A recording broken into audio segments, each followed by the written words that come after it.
আজকে আজকে আজকে 2টার সময় আমি পদত্যাগপত্র আমার পিএসের মাধ্যমে পাঠিয়ে দিয়েছি ক্যাবিনেট ডিভিশনে। স্যার, আপনি আসার পর আমরা ভেবেছিলাম যে একেবারে শিক্ষা অনুরাগী একজন মানুষ, তিনি আসলে শিক্ষা মন্ত্রণালয়ে আসছেন। তো আপনার কি মনে হয় স্যার 4 মাসে আপনি আপনার আউটপুটটা আসলে দিতে পারেননি বা কোনো কিছু? এ ব্যাপারে আমি কোনো মন্তব্য করতে চাই না।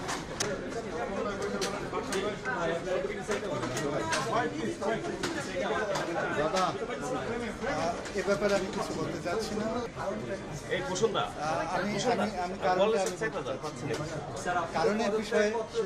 কারণের বিষয়ে আমি কিছু বলতে চাচ্ছি না, কিন্তু আমি কি কারণে আমি সেটা বলতে চাচ্ছি না।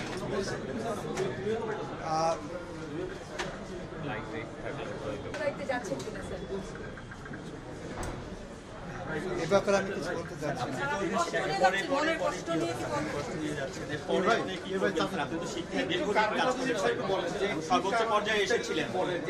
আমি এ কারণে আমি বলতে চাচ্ছি না, কি কারণে আমি বলতে চাচ্ছি না।